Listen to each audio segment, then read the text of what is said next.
Hey hello everyone guys, இன்றைக்கி நமக்கு second இயரில் செகண்ட் டே. நம்ம ஆஸ் யூஷுவல் நான் சொல்லியிருக்கேன்ல, ரொம்ப ஸ்ட்ரெஸ்ஸாக இருக்குது, ஏன்னு தெரியல, நார்மலாக பண்ண முடியல. நம்ம தான் எல்லாம் தான் வெளில நார்மலாக இருந்தாலும் மைண்டில் அந்த ப்ரெஷர் இருக்குது அப்படின்னு. ஸோ அந்த பிங்க் வாட்டர் ரொம்ப நாள் கழிச்சு திரும்ப வந்து ஸ்டார்ட் பண்ண ஆரம்பிச்சாச்சு. அதுக்கப்புறம் ரெடி ஆயாச்சு, இயர்லியராகவே கிளம்பி போயிட்டு. ஆனால் அதுக்கப்புறம் தான் ஒரு சம்பவத்தை பண்ணிட்டேன். தென் ப்ரேயர்லாம் பண்ணிவிட்டு அதுக்கப்புறம் ஒரு வழியாக வந்து நம்ம நண்பர்களை பார்க்கலாம் அப்படின்னு சொல்லிட்டு ஒரு ஃபார்ம் வந்து இன்றைக்கி ஸ்காலர்ஷிப்காக நம்ம கொடுக்கணும். அதெல்லாம் நான் எடுத்து வச்சுட்டேன், பேக்கில் எடுத்து வச்சுட்டேன் அப்படின்ற ஒரு ஞாபகத்தில் போயிட்டு நண்பர்களை பார்த்து அவங்ககிட்ட கொஞ்சம் பேசிகிட்டு இருந்தேன்.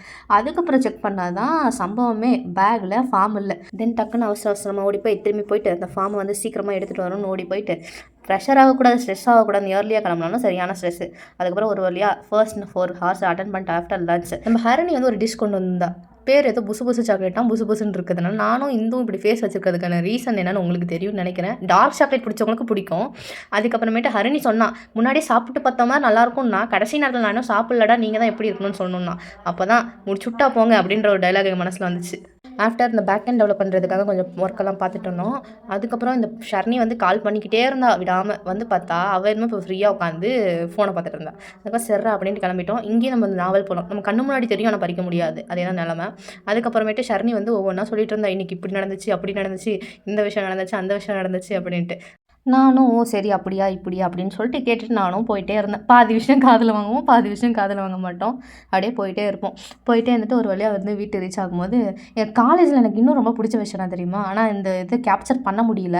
தொடர்ந்து பஸ் வரும்போது பார்க்க கொஞ்சம் அழகாக இருக்கும். அந்த வேலை தொடர்ந்து பஸ் வந்துக்கிட்டே இருக்கும்போது பார்க்க இன்னும் அழகாக இருக்கும். ஒரு வழியாக அப்புறம் நானும் வீட்டுக்கு ரீச் ஆகிட்டேன். ரீச் ஆனதுக்கப்புறமேட்டு சரி நம்ம இப்போதைக்கு எனக்கு உள்ளே போட ஐடியா கிடையாது அப்படின்னு நான் வந்து கொஞ்சம் நேரம் வெளில உட்காந்துட்டேன். என்னன்னு தெரியல, தலை ஃபுல்லாக பாரமாகவே இருந்துச்சு. ஆஃப்டர் ஒரு ஃபோன் கால், அக்கா இன்னைக்கு ரிசல்ட்டுக்கா அப்படின்ட்டு. உண்மையாக தான் சொல்கிறியா அப்படின்ட்டு நானும் வந்து பல டைம் கன்ஃபார்ம் பண்ணி நம்ம ஃப்ரெண்ட்ஸுக்கெல்லாம் ஃபோன் பண்ணி கேட்டதுக்கப்புறம் நம்ம ஃபோனில் எனக்கு ரிசல்ட் வந்திருக்கு. ஷர்னி கூட தெரிஞ்சிருக்கு 3 o'clock ரிசல்ட்டெல்லாம் வந்திருக்குன்னு. எனக்கு தெரியல 5 o'clock தான் தெரியுது. பிஷப்பில் இருக்கும்போது கூட இந்த அளவுக்குலாம் நான் வந்து பயப்படல, ஆனால் இவ்வளோ பயந்தேன் இந்த காலேஜில். அதுக்கப்புறமேட்டு தேங்க் காடோட கிரேஸ், அந்த மேனிஃபெஸ்டேஷன் நம்ம போட்ட எஃபர்ட்ஸுக்கு கொஞ்சம் க்ரெடிட்ஸ் கிடச்சிருக்கு அப்படின்ற மாதிரி இருக்குது. அதுக்கப்புறமேட்டு ஓரளவுக்கு கொஞ்சம் ஹாப்பி ஆகிட்டேன், கொஞ்சம் ஸ்ட்ரெஸ் எல்லாம் கம்மியாச்சு. அதுக்கப்புறமேட்டு நாளைக்கு ஈவெண்ட்டுக்கு மட்டும் ஸ்கிரிப்ட் எழுதி தான் தூங்கணும். தென் ஐ ரியலி தேங்க்யூ மை அம்மா. அதுக்கப்புறமேட்டு இந்து, ஹரிணி, அக்ஷயா இவங்கெல்லாம் வந்து அந்த நைட்டில் நான் கால் பண்ணி கேட்கும் போதும் வந்து என்கிட்ட பேசி டவுட்டெல்லாம் கிளியர் பண்ணாமல் இருந்தால் நான் இன்னும் ஸ்ட்ரெஸ் ஆகியிருந்திருப்பேன். But now I am happy. Guys, நான் ஒன்றே சொல்லிக்கிறேன், மேனிஃபெஸ்ட் பண்ணுங்கள். முடிஞ்ச அளவுக்கு உங்கள் ட்ரீமை மேனிஃபெஸ்ட் பண்ணுங்கள். கண்டிப்பாக அது நடக்கும். மற்றவங்க உங்களால் அது பண்ண முடியாதுன்னு சொல்லுவாங்க, அதெல்லாம் நம்பாதீங்க. கண்டிப்பாக உங்களால் ஒரு விஷயத்தை நீங்கள் நினச்சிங்கன்னா கண்டிப்பாக பண்ண முடியும். தேங்க்யூ ஃபார் வாட்சிங்.